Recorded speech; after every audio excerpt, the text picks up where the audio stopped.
in general, it's not that people can't stand being alone with their thoughts or that they want to suffer.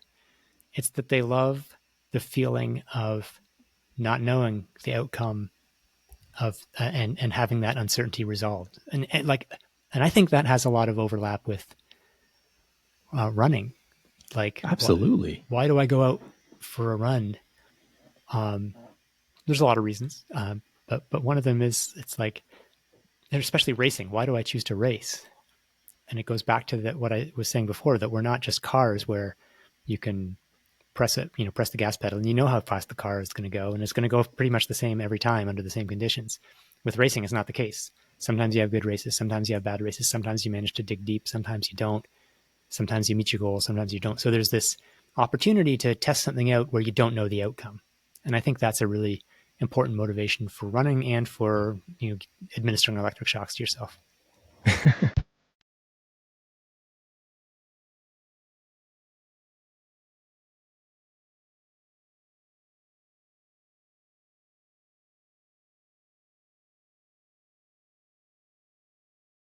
All right, so we'll just kind of, usually the beginning's kind of choppy, so we might take a couple of approaches it's at the it. Goal. But that's, we're not professionals by any means. We're just two guys with a microphone and mugs.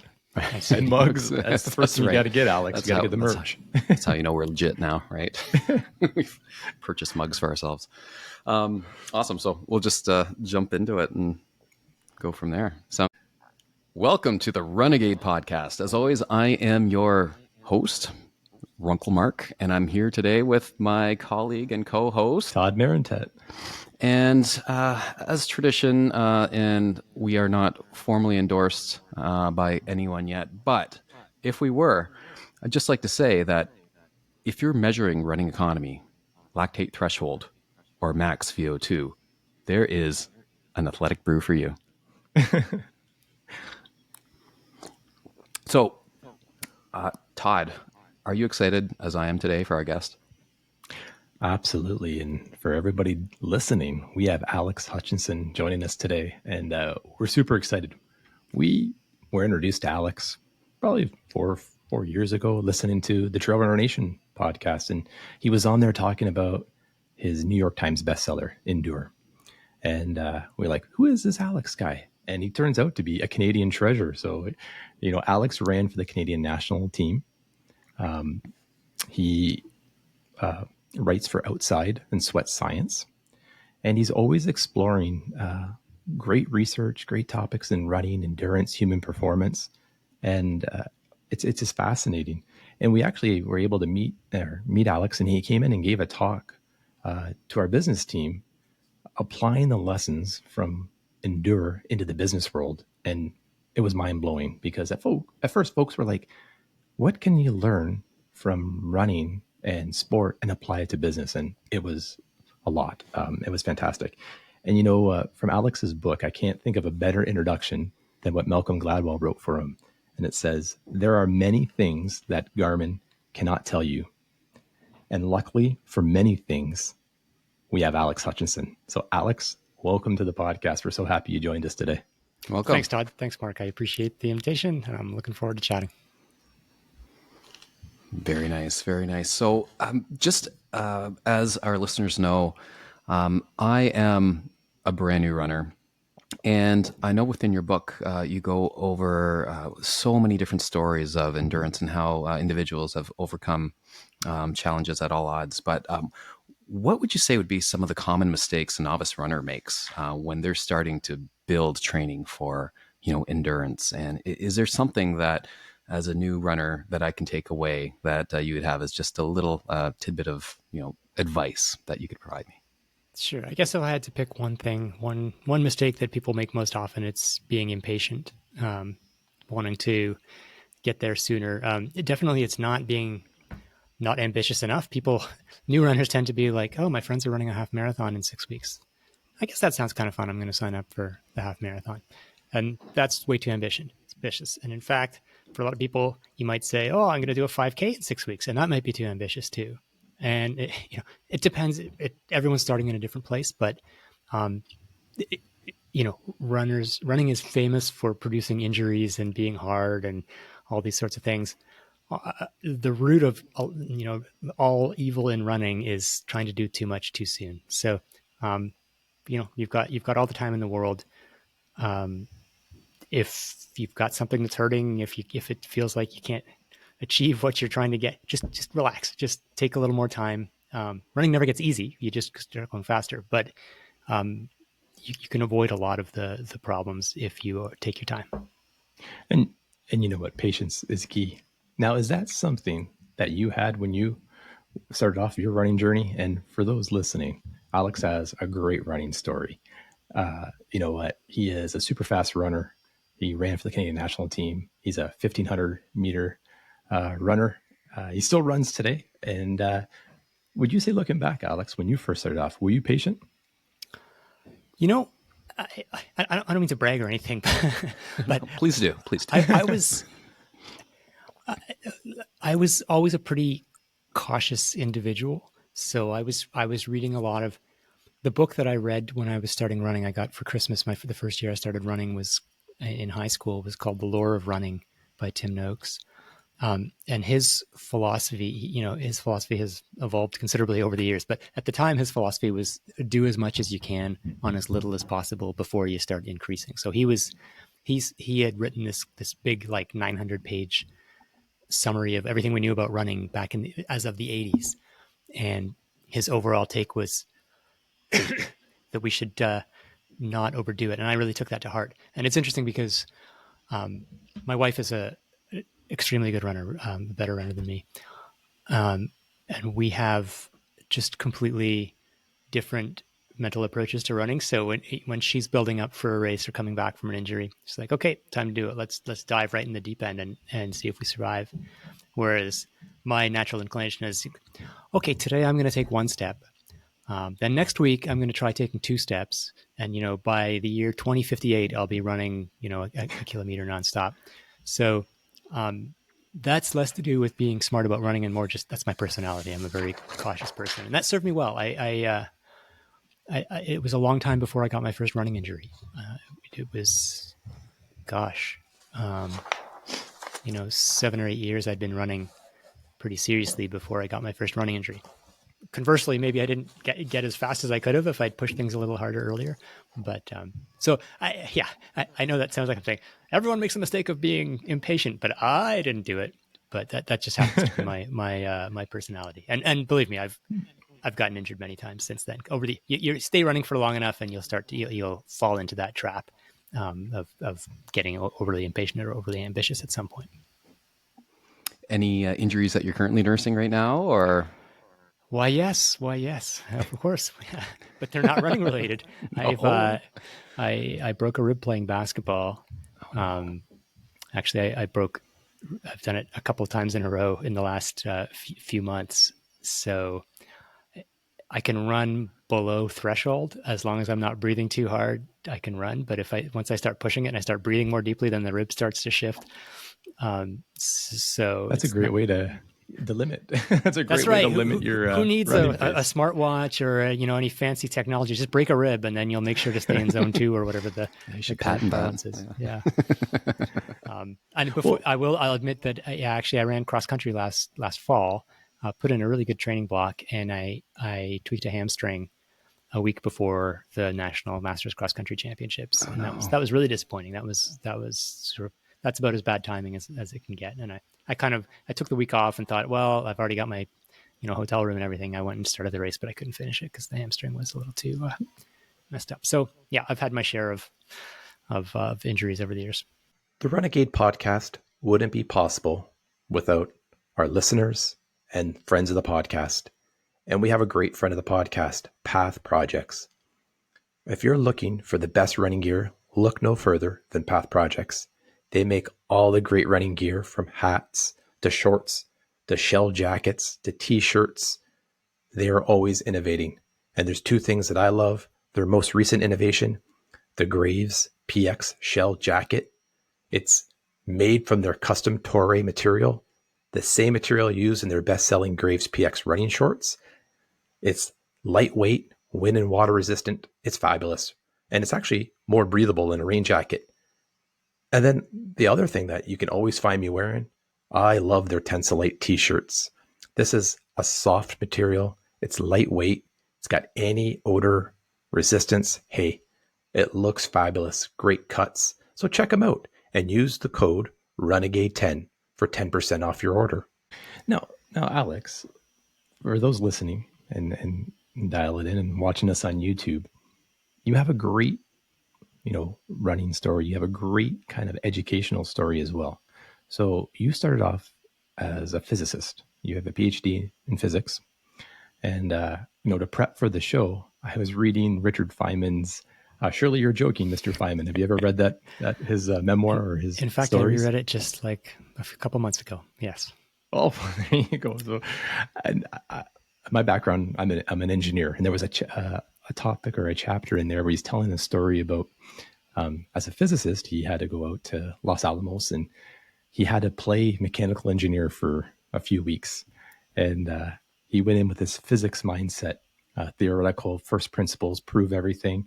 And he went to the shop and all the mechanical engineers are like telling him like, well, you pick this gear because it's from this chart. And he's like, well, wait a second. I know all these fundamental first principles and all the engineers are just picking from this chart the sweet spot.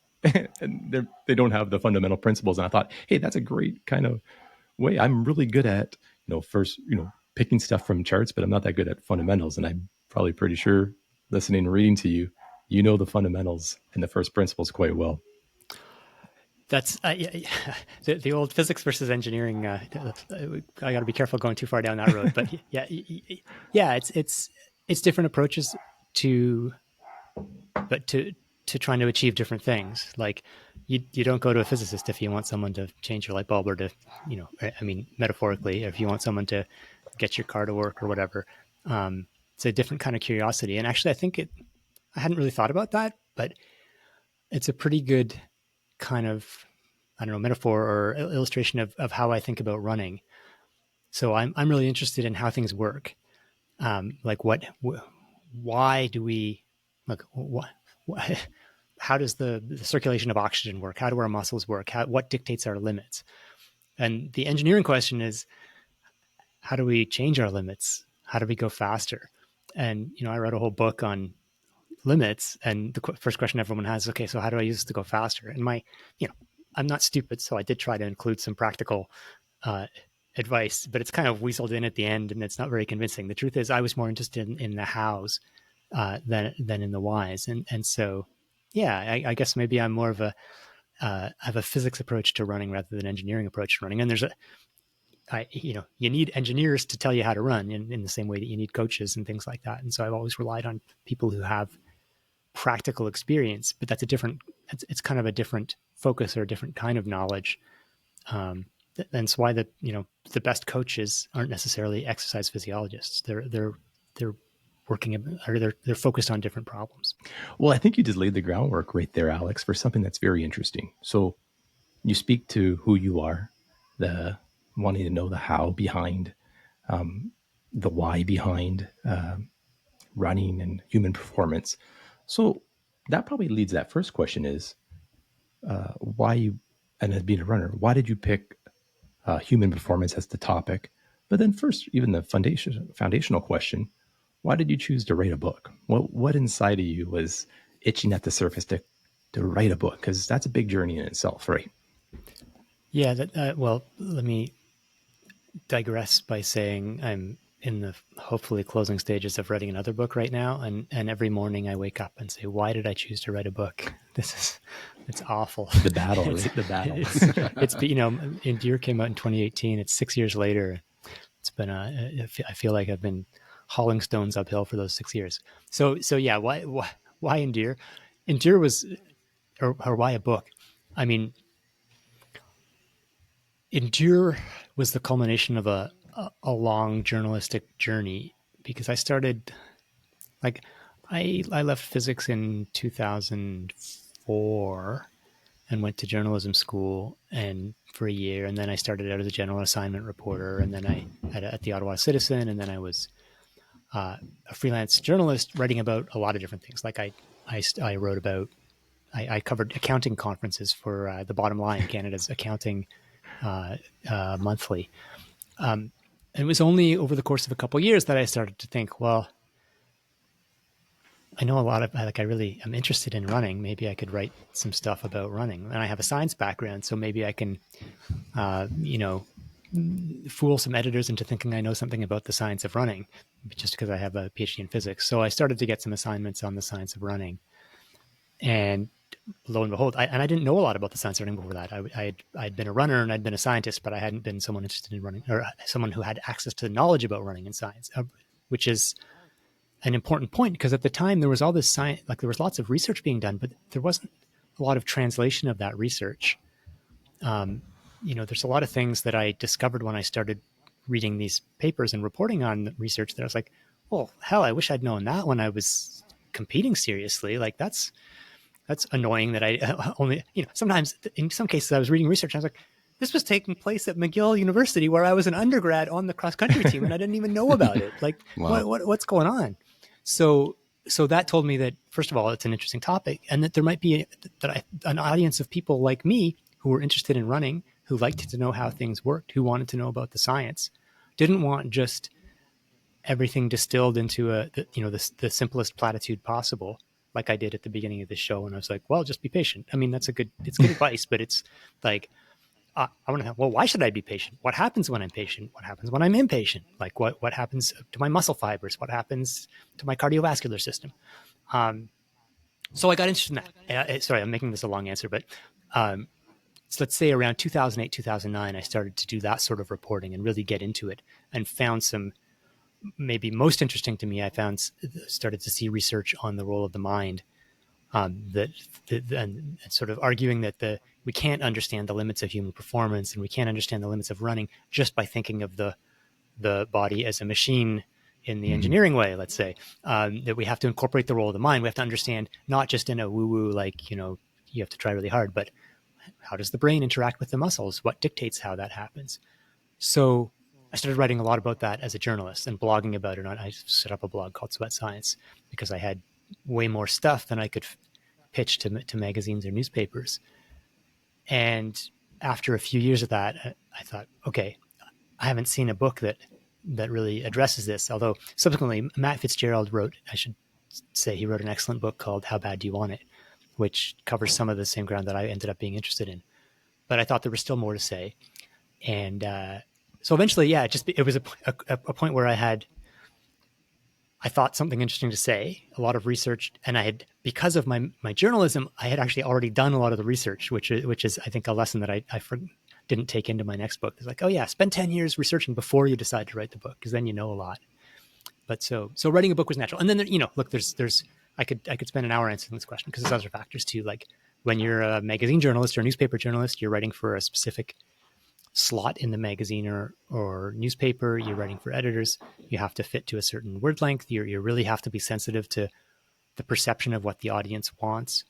And so you start to get the feeling that, well, if I wrote a book, I could really spend 3 pages explaining this instead of 3 paragraphs, and I could include all the details that I want to include. So it seems very attractive until you start writing the book, when you're like, man, I wish I had a 800-word limit so that I could just stop and go to bed. But that's basically what led me to think it would be fun to write in deer. Oh, fantastic! And when you think about this, and you know what, you're friends with Malcolm Gladwell, and Malcolm always has a great job of exploring those Gladwellian moments, like those moments of insight, or this one thing that happened, and if it didn't happen, then the other dominoes in life wouldn't have fell. And you have a great story at the start of Endure, where you were running a race and you pushed beyond what you thought was capable. And that kind of blossoms from, like, that's the start of Endure. But maybe you can share that with the audience, because that moment is almost like the inception of this entire journey, right? Yeah, for sure.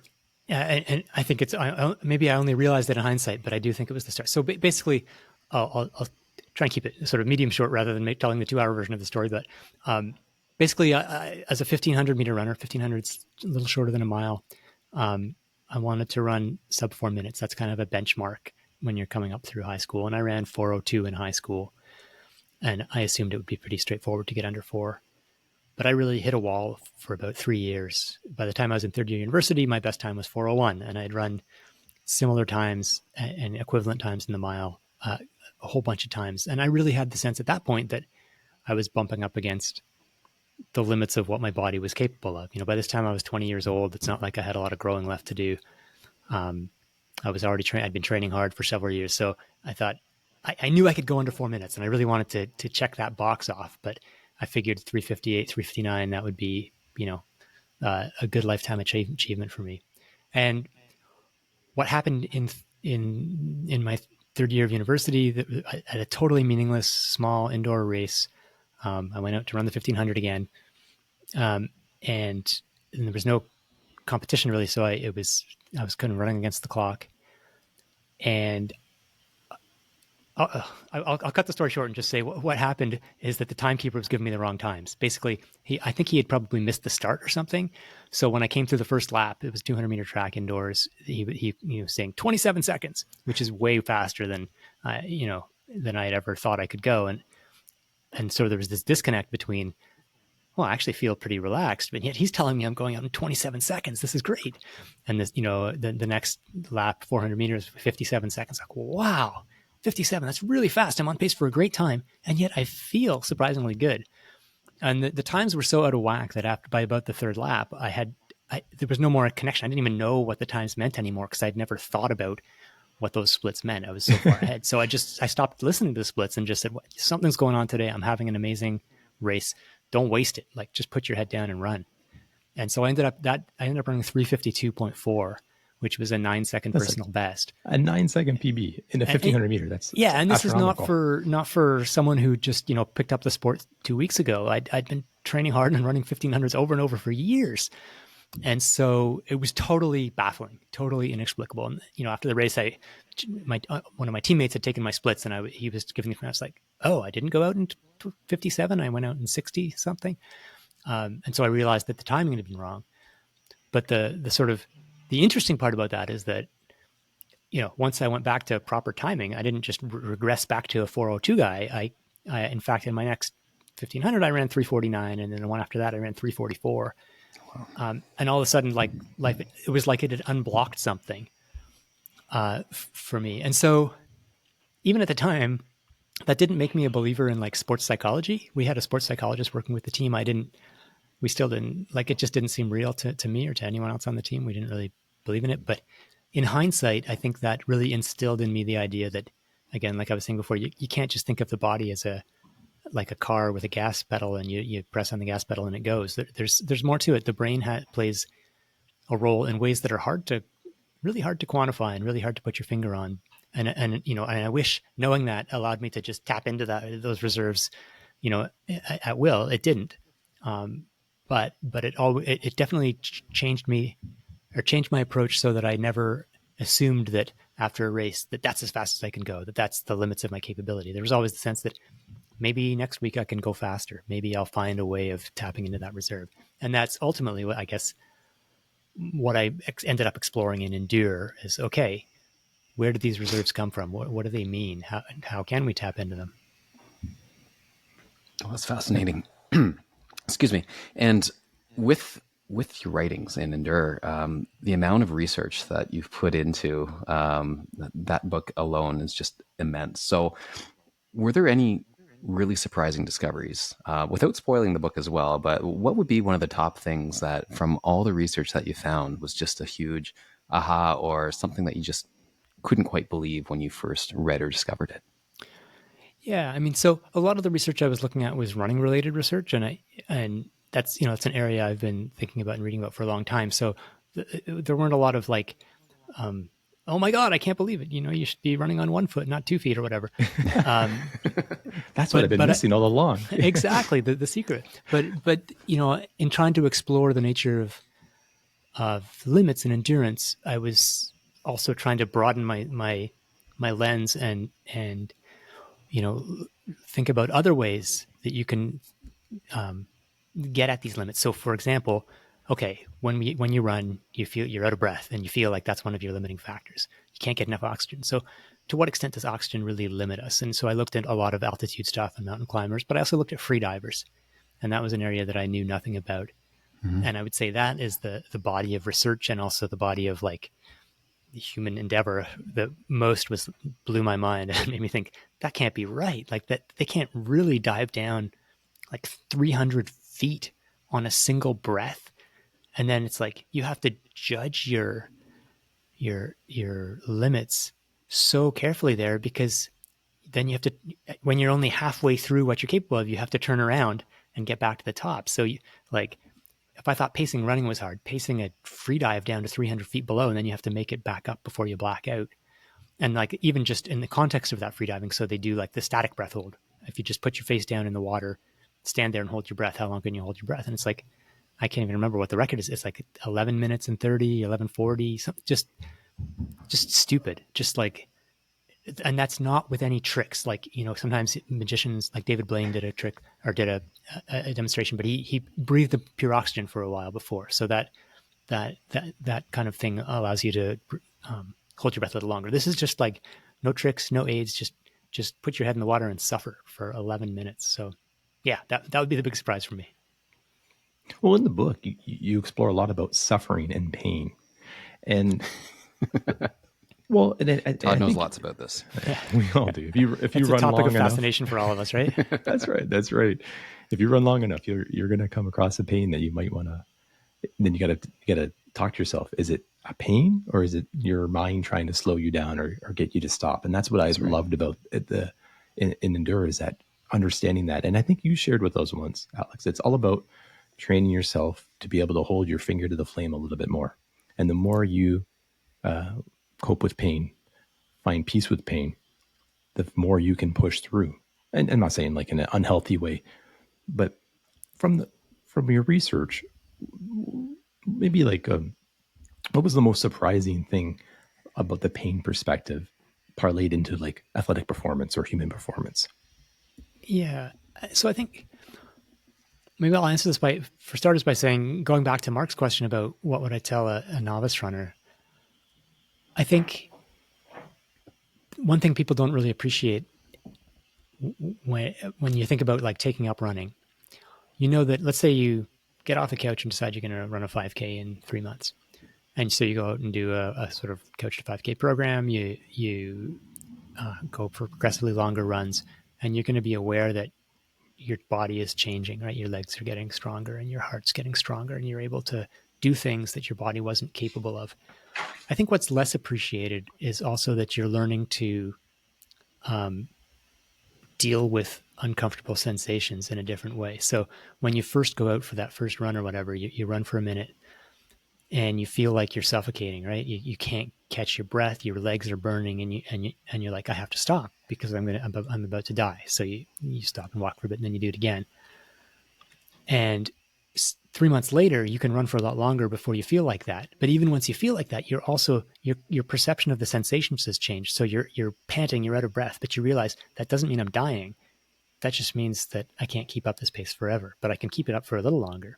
And that feeling in my legs, it's my legs aren't going to fall off. It's just a signal that I'm tiring. So I think that's a really important part of the adaptation to running, is just getting comfortable with being uncomfortable. That's a cliche these days, but just being familiar with that feeling. Now, just to answer your actual question, Todd, in terms of what was surprising to me, I guess the understanding that there is no objective measure of pain, right? You can't like attach a machine to your body and say, oh my God, you're feeling a pain of 43 or whatever. Pain is a perception. And so it's subjective. The same stimulus applied to two different people can produce very different responses. And maybe more importantly, the same stimulus applied to you in two different situations or in two different contexts or at two different times can produce two different feelings. So it's like, and there's studies like where there's lots of studies where they hurt people, but studies where they apply pain to people, and you tell them, okay, this is going to hurt, but actually it's really good for your muscles. It's going to make them stronger. Or they do the same thing and they say, this is going to hurt. Just try and deal with it. It's not too great for you, but it won't be for long. And the people's perception of pain is totally different when they think it's going to be good for them, or when they're assured that it's not going to actually cause any lasting damage. And I think about this a lot when, in the context of like running injuries.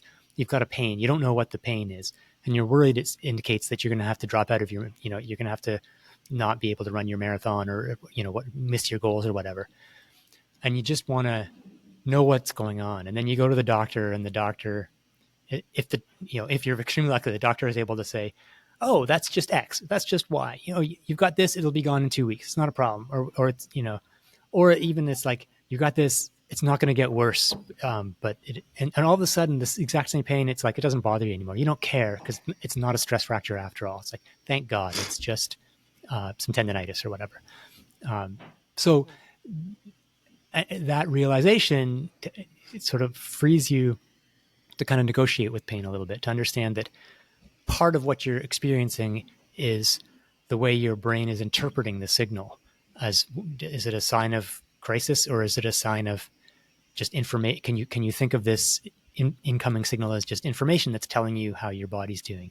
And so I think for successful ultra runners, say, that's a huge, a super important part of their toolkit, to be able to just get away from the emotional response to, oh my God, this hurts, I'm going to die, to just, okay, this is really uncomfortable. What does this tell me about how fast I can keep going, whether I need to stop and take care of some issue or whatever the case may be? And you know what? That's the practicality. So I read Endure multiple times, and I applied as much as I could remember during my ultra that I ran last fall. So I ran the JFK 50, and I knew it was going to be a long day. I knew it was going to be about 12 hours out there. And I think the longest I ever ran before that was maybe 6 hours, helping at an ultra around here, running laps and stuff like that. And it was great. About 7 hours in, 8 hours in, I got this pain in my left leg that I thought I blew my knee out. And I just kept just being with it and saying, well, is it something? Is it pain, or is it my mind just trying to get me to slow down? Long story short, a week later after the ultra, the pain's gone away. The pain went away. So it was nothing like structural. There was nothing like I pulled apart. It's just that I spent a lot of time on my feet, and my brain was trying to shut me down the entire time. So there's the practicality, Alex. The lessons that you shared in there in the research, I put it to good use, and lots of folks are putting it to good use. I would definitely attest to that. Hopefully 20% of them are not in the hospital because they were like, it's all in my head. And then it turned out their bone was poking out of their leg. So that would be pain is tricky. Goggins mentality, right? Like David Goggins. Yeah, just no pain. There's a limit to what's, as I said, I'm naturally a cautious guy, but yeah, no, it's very hard. It can be very hard. That's one of the reasons I think, like, having an external voice, like a coach or whatever the case may be, can be helpful, because you just read Feynman. One of his famous quotes was, the most important thing is not to fool yourself, and you're the easiest person to fool. And I think that's super true when you're evaluating your own training. It's easy to trick yourself into thinking, "Oh, I'm not that tired. I'm not really overtrained," or whatever the case may be.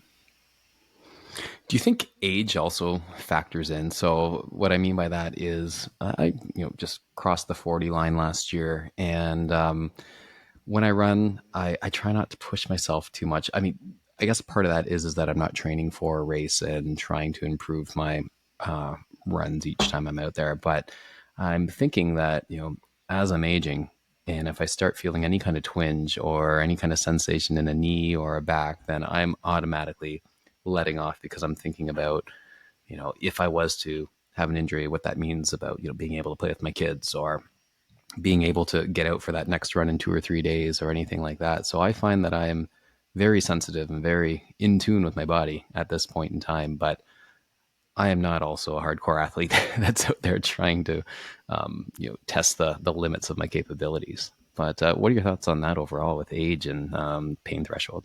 Yeah, I mean, I think it can cut in different ways for sure, depending on the context. But like, if you have a race in 2 weeks versus if you're just building fitness. But I think with age, definitely you get a little more long-term perspective. It's a little easier to zoom out and say, it's more important to me that I'm running in 6 months rather than hobbling around, than it is that I make it to this weekend's goal or whatever, that I push through this pain for whatever ego reason, or because I made a commitment that I'm going to follow through, even if it's a bad idea.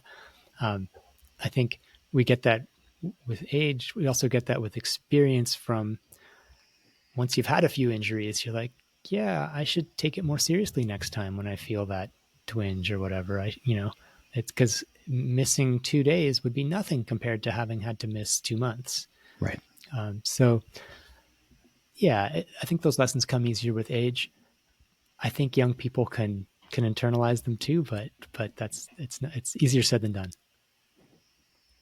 Well, with age, like when you think about age, and it comes with perspective and maybe patience that you touched on earlier, and the advice that you gave the newbie runner as Mark.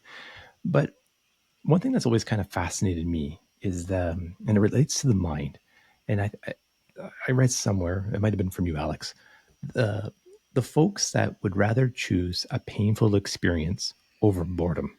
So like there was like a research or a trial where if given the choice of getting an electric shock or sitting, with yourself, no distractions, people would rather choose the electric shock, which was really interesting because maybe as you're younger and with younger folks, there's lots of distractions to keep you busy, social media, the internet, like things. And you see that with younger folks. Has there been some research or like areas that has intrigued you recently, like that explores that connection with the mind? Why would people want to choose pain over boredom? Yeah, so I think Steve Magnus wrote about that recently. It's also a topic that I've looked into or an area of research I've looked into for the book I'm working on right now, which is it's about exploring, about the science of exploring, why we seek out new things. And so you can think about it in that context. It's like, okay, when you're sitting in the room, the experimenter leaves and it's like, you can press this button if you want to shock yourself, or you can just chill. Why do so many people, and this is consistent, it's been repeated in different contexts and with different groups, why do so many people choose to shock themselves, in some cases over and over?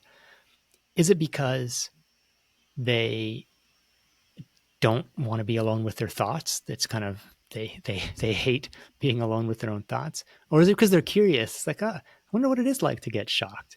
Mm-hmm. And I think it's actually hard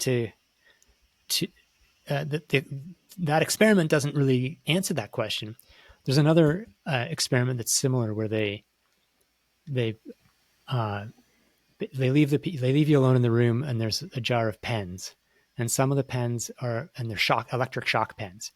So if you press the button, you'll get an electric shock. Now some of them are labeled green. It means the battery has been tested. It works. If you click that pen, you're going to get an electric shock. Some of them are labeled red, which means we checked and the battery's dead. So you can click it and nothing's going to happen. And some of them are labeled orange, which is, we're not sure, we haven't checked yet. It might shock you, it might not. So if people are just terrified to be alone with their thoughts, they could pick up the red pens with I can't remember, I may have this backwards for the colors, but anyway, let's say the red pens are the ones that don't shock you. They could pick up the non-shocking pens and play with them and check them out, and without pain. If people are masochists, they just love pain, then you can pick up the pens with the working batteries and shock themselves as much as they want. But the pens that people picked up most often by far were the orange pens, where you don't know if it's going to shock you. So they're picking it up and they're going to click the buttons, and maybe they're going to get a shock and maybe they're not. So the way I interpret that is that it's not so much that people can't stand being, there's probably a mix of motives, but in general, it's not that people can't stand being alone with their thoughts or that they want to suffer. It's that they love the feeling of not knowing the outcome of and having that uncertainty resolved. And I think that has a lot of overlap with running. Absolutely. Why do I go out for a run? There's a lot of reasons. But one of them is, it's like, and especially racing. Why do I choose to race? And it goes back to what I was saying before, that we're not just cars where you can press the gas pedal and you know how fast the car is going to go, and it's going to go pretty much the same every time under the same conditions. With racing, it's not the case. Sometimes you have good races, sometimes you have bad races, sometimes you manage to dig deep, sometimes you don't. Sometimes you meet your goal, sometimes you don't. So there's this opportunity to test something out where you don't know the outcome. And I think that's a really important motivation for running and for administering electric shocks to yourself. And I think it probably explains why folks will pick a race they have no business or they're under super not ready for, and they go give it a shot, and you know what? Well, and yeah, they it's survive. like, because, and people have a lot of different motivations to run. It can be, can I finish a marathon? Or it can be, how fast can I run a marathon? Or, you know, whatever. But for experienced runners, let's say you've done 20 marathons, there's not a lot of mystery left whether can you run a marathon. You know you can run a marathon, so you have to have something else, some other question that you're trying to answer. It's like, can I run this marathon? This one's different than the ones I've done before. Can I run faster than I've run before? Can I run, you know, like there has to be something more than just like, I'm going to do it. Because once you've done it multiple times, that mystery is gone, and you have to find a different mystery to try to answer. Interesting. So just going back to what you were saying about the pen experiment, would you think that then a masochist would make an excellent runner? And if so, do you think there could be, you know, your next book could be like 50 Shades of Running, or, you know, something along those lines? It could be very interesting. Yeah, kind of the mysterious man who creates the world's greatest running team by giving them an opportunity to suffer with 400-meter reps around the track. Why not, right? There's it'll grip a different audience, I think. That's right, and a much bigger audience, I suspect. Yeah, the mystery. I'm with you. It is that mystery. And one thing that's a mystery to me, and it's almost like with all the nuggets, the research that you can pull out of, or the findings you can pull out of research and everything out there. To me, what's fascinating, the mystery, is the placebo effect. So this is when, you know, for the audience, everyone knows the placebo effect. What's your thoughts on that? Like, when you could give, you touched on it earlier about if you told somebody that, hey, if you flick your finger like this, you're going to be a better runner, and they'll do this, and meanwhile it has nothing to do with running, and next thing you know, they're running better. Like, what do you think is at play when you come across that? Yeah, the placebo effect is amazing and complex and much more than just like a sugar pill. So a couple things. I mentioned earlier this idea that the way we experience pain, it's like if you tell someone it's helpful, if you tell someone this pain is beneficial, it's good for you, they experience the pain a lot less pain than if you tell them this might be bad for your muscles, but you know, we're studying pain, so we need to do this. So that study was actually, at least the one I'm thinking of, was designed to figure out what neurochemically was going on. What were the brain chemicals associated with this? And so they repeated that study with a bunch of different conditions. And in one time they did it where they gave a drug that blocks the effects of opioids. And in that case, the effect of telling people that the pain was good for them was blunted. It wasn't down to zero, but so what that suggests is that you tell people that this pain's going to be good for you, and your brain is like, okay, we'll deal with it. We'll produce some endorphins, which is the body's version, endogenous morphine, basically. It's your own version of opioids.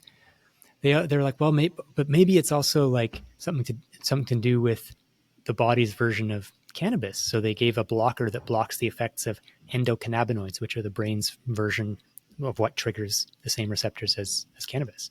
And that also blocked part of the effect, this sort of placebo effect of thinking that pain is good for you. And when they gave both of them together, it eliminated the effect completely. So basically what it was saying is, when you tell people, this is going to hurt, but it's good for you, your brain responds by saying, okay, cool. We got some endocannabinoids, we've got some endorphins. So basically the brain's two different types of pain blocking chemical.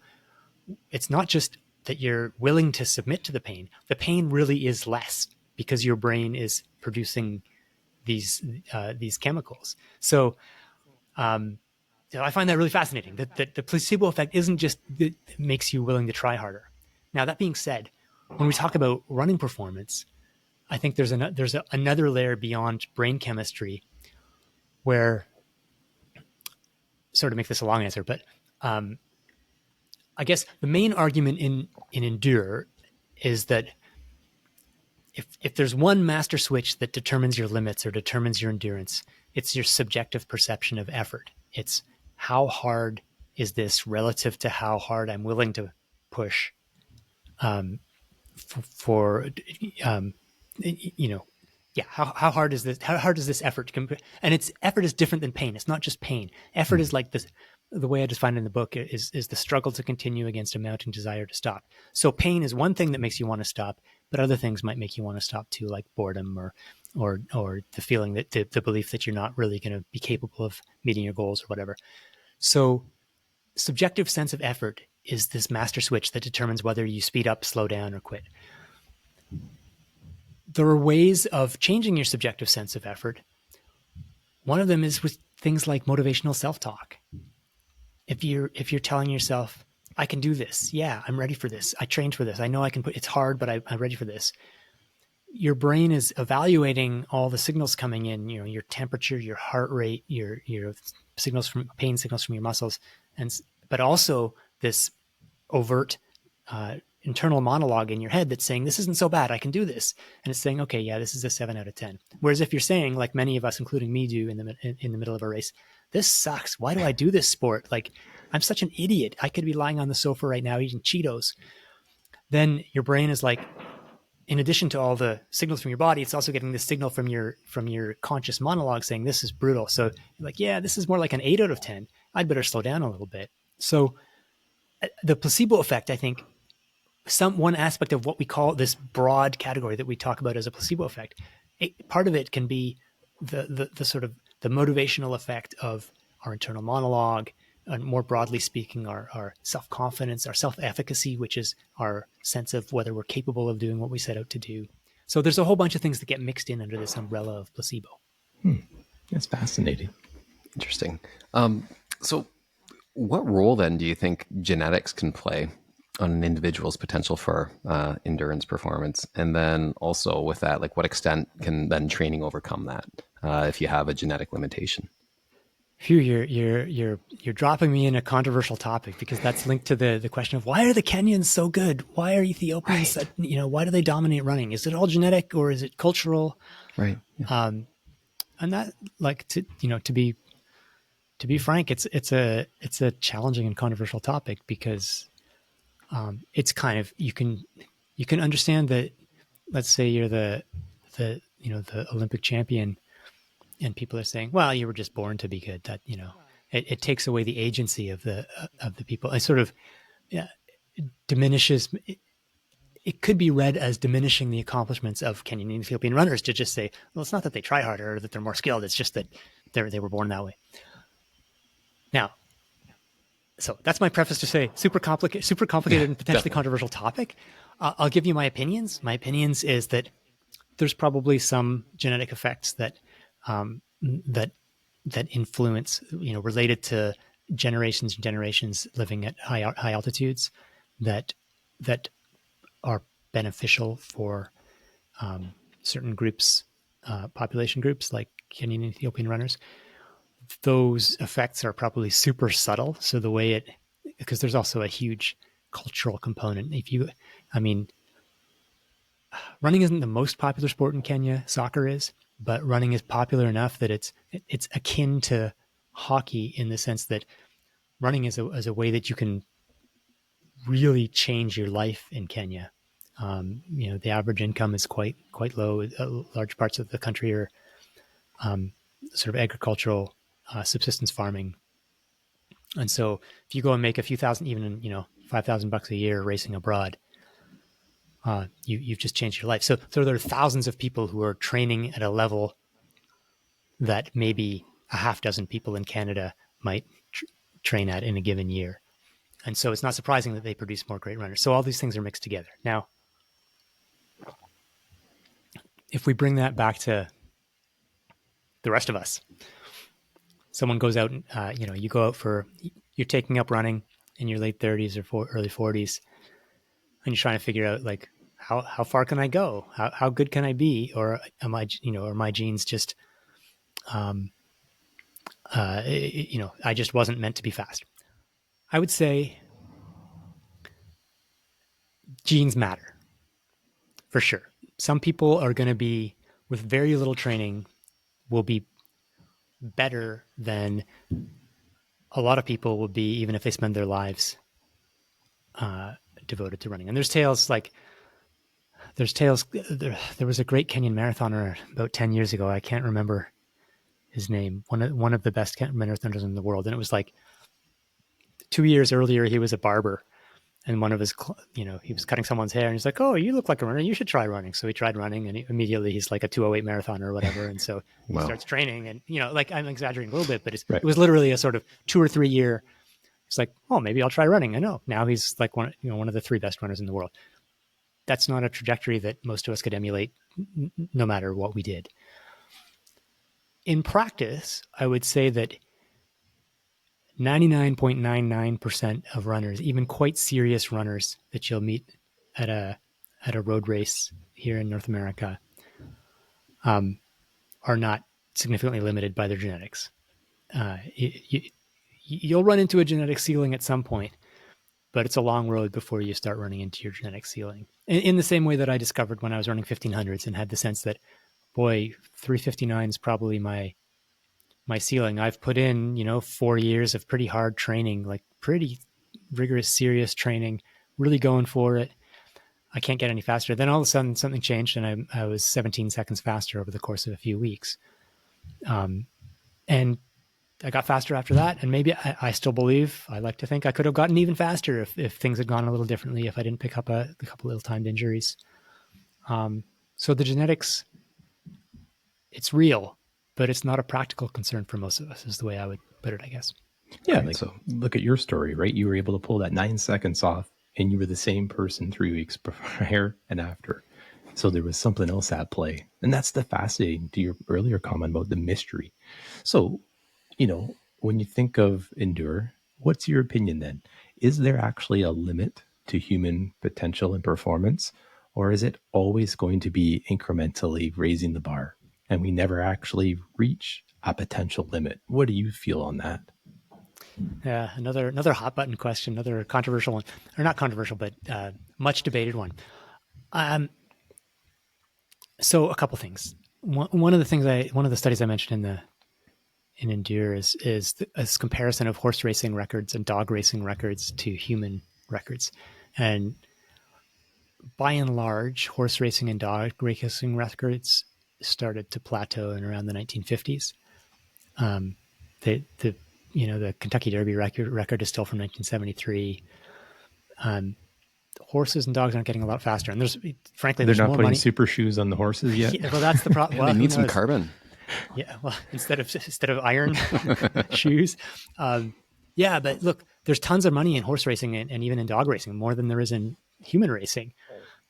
So if people could figure out, if like just knowledge of physiology and hydration and nutrition was going to make the difference, then that would be still increasing performance, but it's not really doing much. Humans have kept getting faster, even though roughly every 4 years we get a spate of articles saying, I think we've reached our limits now. And I think the difference is that a horse can only race the other horses in the race. A human can race against every human who's ever run before. A human knows what's been done, how fast it's been done, and believes it's possible to go a little bit faster. Now, yeah, the horse is just out for its day. It doesn't know it's in a race, actually. Yeah. It's just having fun. It knows that Nobody told it. Yeah. Someone's whipping it in the butt, but other than that, that happens every day. But look, certainly diminishing returns at this point. It's harder to predict that, like, we're finally going to figure out how to run or some new way of running in 5 years, and so we're going to get faster. So instead, what we're looking at is a couple of things. We're waiting for outliers. So Usain Bolt, for example, 100 meters is probably the most commonly run distance. So it's not like we're just learning how to run the 100 meters. It's been around forever. Mature event, doped to the gills in the 80s and 90s. But Usain Bolt still took off like 1.5% off the world record. Shortly after a bunch of articles came out saying that, we're not going to see any more world records. So he took a huge, huge amount off the world records. There are other Usain Bolts out there in every event. Someone who will be born who just has the tools to be, and look, obviously I have no idea whether Usain Bolt might have been doping or might not have been doping, but even if he was better than a bunch of other very, very fast, unique individuals who we know were doping. Mm-hmm. So he was clearly a unique individual. And so we'll continue to see progress because there's 8 billion people in the world now. And so there's more people than ever trying different events. And so we're more likely to stumble across those occasional people who push things forward a little bit. You mentioned carbon plated shoes. That's another example of the context. We're basically shifting the goalposts gradually. And people got really upset about the carbon plated shoes for reasons that I understand, especially because there was initially some not uneven playing field because not everyone had access to them. But ultimately, the technology and the broader societal context is always playing a role in progress, right? Like, it's not like Paavo Nurmi 100 years ago. If you just put him in carbon-plated shoes, he'd be as fast as current runners. There were a whole number of things that were different in the context, in the track surfaces, in the amount of the knowledge about training, and all these other things. So will we continue to see world records? I think so. I think we'll keep finding ways of either discovering new talent or tweaking the goalposts so it's not impossible to set a world record. And I also think there's something about the sort of human spirit that it can't go on forever, but that we'll keep finding ways of getting a little bit faster. Well, and this is what I find. That's what I love about your articles on sweat science and what you explore is because even with the Nike shoes and the super shoes, everyone said the 4% on average or whatever it was. But that actually means, and you say that you share this in your articles, that means that actually some got worse wearing the super shoes and then some got better, because if it averages out at 4, it's got to be on both extremes. And then you look back in time, and wasn't it the gentleman in the Rome 1960s marathon who ran like a 2:05 or 2:08 barefoot? And it's like, how is that possible? But it's all in the context of it, right? 2:12, but it was still 2:12. Okay, 2:12. Yeah, That's still pretty. just for the record. But no, for sure. And so it's and this is one of those things where it's like, well, if the shoes are so good, was he going to run like 150? And like, well, no, he was clearly and it could be so good in barefoot that he didn't have as much to gain. But right.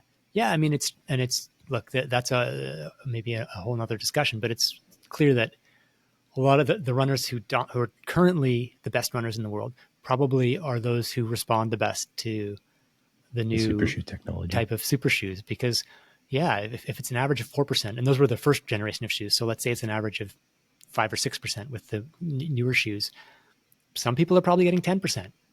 A few people, and 10% is a lot.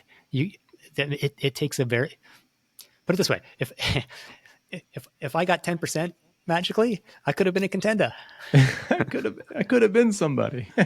Exactly. I'm with you. What I like about when you always point that other side, that it's the ones that actually have don't get improvements. That's me. So when I put my super shoe on, it actually, I'm at a disadvantage. I'm the negative 10%. That's what I say, Alex. And we need you to balance it out. So we appreciate your efforts on that front. And that's why we exist. That's why we're here. That's Whether it's our podcast or our running. Speaking of which, though, this is a new segment that we have on our podcast called Defeat. What are you wearing on your feet lately? Like, is there anything new that you're trying out? Or do you have a rotation of shoes? What are you doing? Right now, I just got socks on, but if you're asking about, about running, I'm a cheap guy. Let's call it. I'm actually rebranding myself. I'm big in sustainability. There you go. There you go. I don't want to waste shoes, so I actually have 4 pairs of running shoes in the rotation right now. I think the newest one is probably a year and a half old. That's the Saucony Endorphin Speed 2, which I use once a week for my faster like tempo or interval workouts. I actually find it very comfortable. But I'm a big believer in rotating different kinds of shoes. So like that's the only one I have that I think it has maybe a kind of plastic plate in it or something like that. I have an Adidas, a red one. I'm not a shoe guy. They're good. And I have a Mizuno one that's a little clunky for me, but I run a little differently in each of them. And I am a believer in that as an anti-injury tool, especially because I am not lucky enough to be running on uneven trails or anything like that for the most part. I live in Toronto, so I'm on bike paths, and so I need something else that gives me a little variability, so I'm not stressing the body at every time. But yeah, so I have a big sort of foamier shoe for weekend workouts, but and I have I think my other one is I have another Saucony one that's now like 3 years old. It's pretty flat. It feels almost like a flat. It's one the Kinvara, I think. the Kinvara like 123 or whatever they're up to now, or whatever they were up to. Yeah, there's many versions. Yeah. So that's my shoe story. I'm all for diversity, and I'm all for last season's model at 50% off. Hey, no, I hear that. And have you ever landed anywhere near zero drop, or are any of those? I'm not as familiar, but I know that there's certain brands that have that. No, I ran 10 years ago at the height of the time I tried. New Balance had a super minimalist shoe that was zero drop. It wasn't just zero drop; it also had basically like a pancake on it was super, super thin. And I am a heel striker. I found that a little bit uncomfortable for the most part. I do like now the lower drop. I've definitely have some shoes with 4mm drop. I also have some higher ones, but yeah, the days of 12mm drop being standard, I think I don't like that as much anymore. That definitely, and then you end up with a super built up heel. So I like the sort of medium drop, but that's also something that I try and have a variety of. And if in theory, like the ideas that companies like Ultra suggest, I actually think they make sense. They sound good. Having a wide toe box, letting your foot move naturally. So if I were operating just from theory, I'd be like, yeah, that's the kind of shoe I want to get into. But I think another shoe principle is if it ain't broke, don't fix it. That's right. And for the most part, the injuries I have are not ones that I attribute to my shoes. Like breaking a rib was not my shoe's fault. And even the hamstring, I was hammering down a hill in the middle of a workout. So I think that had really nothing to do with my shoe. So I'm mostly not making big changes because I'm able to run mostly without injury. So I don't want to mess with it. Well, it's good. What I mean is it's fun to like rotate in different shoes. Just like different tools in your toolkit. A few of the guests that we've had on shared very similar advice. And they said, we had Dr. Mark Cucuzella on, and Dr. Mark is like, yeah, like if it's not broke, don't fix it. Like don't create yourself a problem. It's more of if you are broken and you have nowhere else to go, then give something else a shot. Absolutely, yeah. Yeah, and it's kind of like banging on the side of an old cathode ray TV. The signal's broken. You don't know if the banging is doing anything, but you need to change something. Hey, the Fonzie fix works on a lot of stuff. Like, hey. That's right. You give it a slap. Change things up, and the shoe question is interesting when you get into the theory, but in the practice, I think it's just a question of finding out what works for you. So in the 1500s, like if you'd flash back in time with super shoes right now, would you have worn a super shoe? Or for the track races, would you have gone in track spikes? So they now have super spikes. Super spikes. Since about 20, the first ones showed up in about 2019, and they were pretty dominant by 2021. It's a whole different world now. Lots of arguments, probably about a second a lap by some estimates, or half a second a lap. But it's better to get the guy to read out the wrong time to you than the super shoe, right? That was like 3 seconds per lap. The best is to have both and more. You want all of the above. But the shoes have even on the track have had an enormous impact. And a lot of track spikes already had a rigid plate in them, so it's mainly the addition of. It's actually not clear, but I think it's they now track spikes, which used to be very rigid and minimalist, now have some foam, resilient foam, which gives you a little bit of energy return. Very nice. Well, we were just laughing about it, but like you see those folks, they'll try everything, Alex. You know these folks, these runners.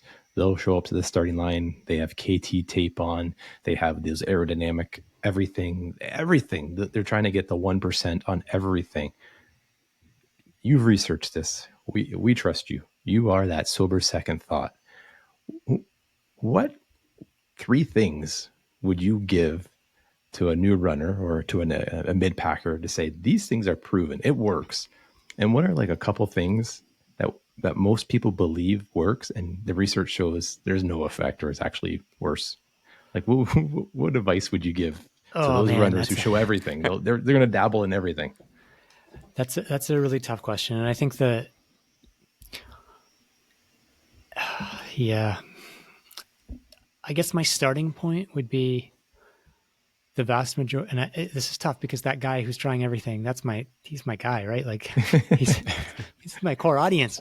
So I don't want to say the wrong thing, but most of the stuff doesn't make much difference. Or most of the stuff doesn't work. The vast majority of stuff. There's a small number of things that make a bit of difference, where you have to decide whether the juice is worth the squeeze. On that list, I think beet juice is one of the ones that was popular, let's say 10 years ago, and it's still out there. It works. I mean, I only tried it once just because I was curious how it tasted, and I found it did a number on my stomach. I spent most of the minutes before the race in the porta potty. So like, there's always a cost. Timing is everything. There's no free lunch at the end of the race. Yeah. You're running fast to it, right? Yeah, you got to get there. You set a PB getting to the porta potty. So it's like, try everything first, see whether you like it, and understand that almost everything has a cost. But things like beet juice, caffeine is probably the most reliable and effective. Thank God, because I think I wrote you on Twitter when you had your supplement article. I'm like, so you're saying I can still have my coffee, and you're like, I'm not coming after your coffee. I was like, yeah, you can keep your coffee. I won't pry it out of your most runners tired and grumpy hands. And look, I mean, if performance was the main focus, I would say it's probably more effective to use a tablet where you know exactly what the dose is. And you can timing, but people love coffee. It's part of the morning routine. So caffeine's a good one. I mean, there's a whole nother set of topics of like shoes and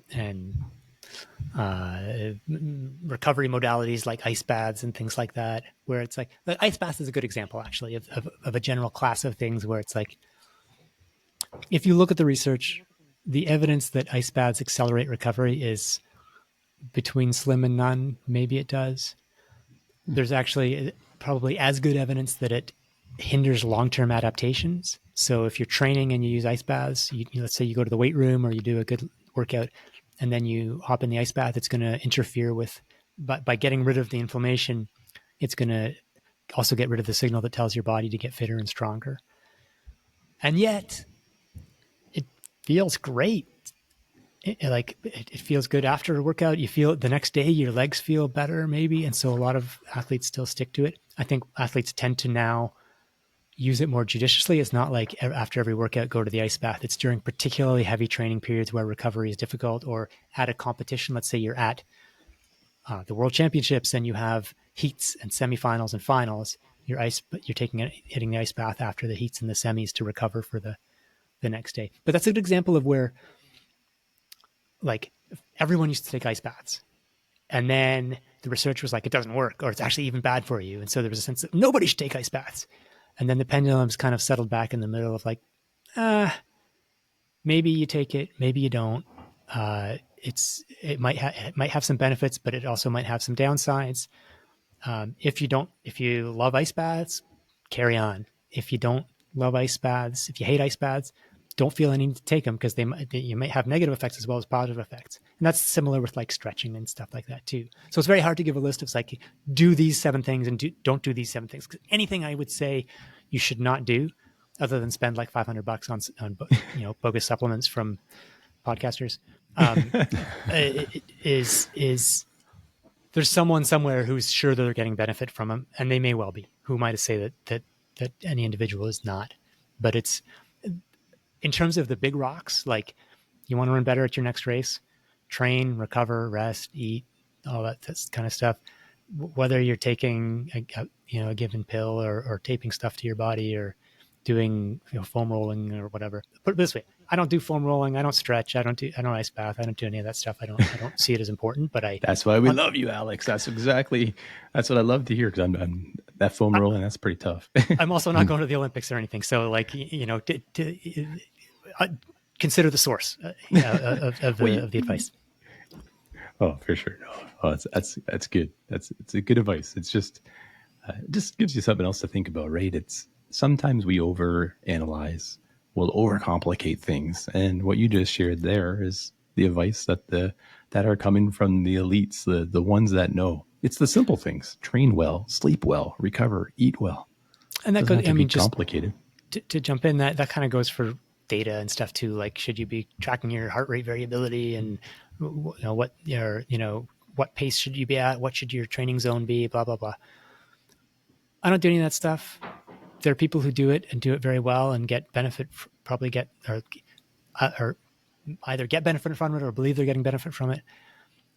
There's multiple ways there's multiple roads to success and to happiness. And so people kind of have to decide, like, some people really get pleasure from pursuing the marginal gains. And as long as they're not falling into the trap of believing that those are more important than doing the actual work, that's fine. Like, it can be fun to be a kind of self-experiment of one. But yeah, keep it in context. Where can folks find more about you? And maybe when is the second book ready to come out? When are you hoping for that? The next, I'm in revisions right now. I think it should be early 2025 is when the next book comes out. The tentative title is The Explorer's Gene. So I'll start pumping that like crazy in another 6 months. But yeah, assuming I get it done, which is, you never know. To find me is, I write about once a week. I write roughly articles on outsideonline.com under the Sweat Science banner, but usually dissecting a new study that's related to endurance science in some way. So you can find me there. I have a website, alexhutchinson.net, which has all the current information up to about 2018 or so, but also has links to various other places that I write. I used to give a Twitter ID, but these days I'm on Threads. My handle there is sweat_science. Sweat_science. And we'll put this in the show notes because you can sign up for the newsletter that comes out from outside. And once a week, you're going to get Alex's articles, and they're fantastic. And you know what? We'll put that in the show notes. That's great. Yeah. And Alex, I can only assume that you've developed quite the following and fan base over the years too, with your publications and that. And we actually, once in a while, there's a leak of some of the guests that we're going to have on the show. And so somehow your name got out there. And so we have actually somebody who sent us emails, and we actually talked about it in a previous podcast, but we're getting the opposite of fan mail. And so this is from Tito422. Tito's back again. Tito's back again. And he said, I hear that you're getting Alex on the show, and that's great because I love his book Endure. However, Mark and Todd have clearly reached the limit of their human potential. And so hopefully they can take some nuggets from the book, hopefully the listeners can take nuggets from your book in order to endure another podcast. So thanks, Tito. We're trying to win this guy over at some point in time. Fans like those, who needs enemies, right? And then the sign off is TRN for life, and life with a Y. So it's quite interesting. But thanks again, Tito, for your second email. And, we're not stopping yet, but I know he wishes that we do. So anyway, any advice on, moving forward on it with our podcast? We're more than willing to take it. But again, we just really thank you for your time, and we look forward to your book as well. Well, thanks for having me. It's been a fun conversation.